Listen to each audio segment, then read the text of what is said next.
In today's video, I'm going to teach you how to change Shopify store name and URL. Whether you're rebranding or polishing your storefront, I'll guide you through updating your store's display name, changing your myshopify.com address, and connecting a professional custom domain so your brand looks consistent everywhere your customers find you.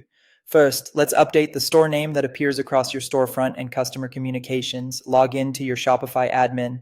From the left sidebar, open Settings, then select General. In the store details section, look for the store name field, update it to reflect your new brand or a clear identity, then click Save.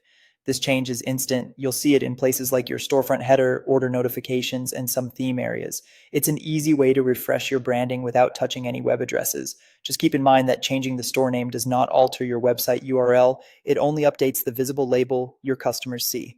Next, if you want to change the default Shopify URL that ends in myshopify.com, go to Settings and choose Domains.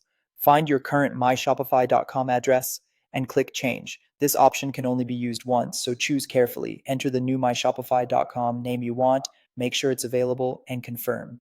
Aim for something short, memorable, and aligned with your brand, and avoid special characters or spaces. After you confirm, Shopify updates your store's internal address. Because this change is permanent, double-check spelling before proceeding.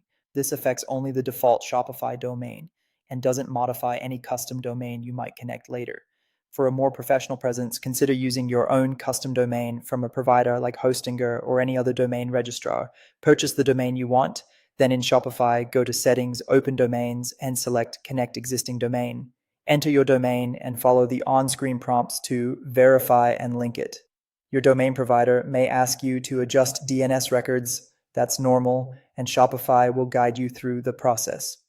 Once connected, visitors can reach your store at your branded address, while your myshopify.com URL still exists in the background.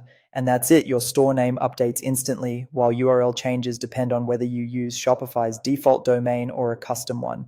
If you found this tutorial helpful, don't forget to like this video and subscribe to my channel for more Shopify tips and tutorials.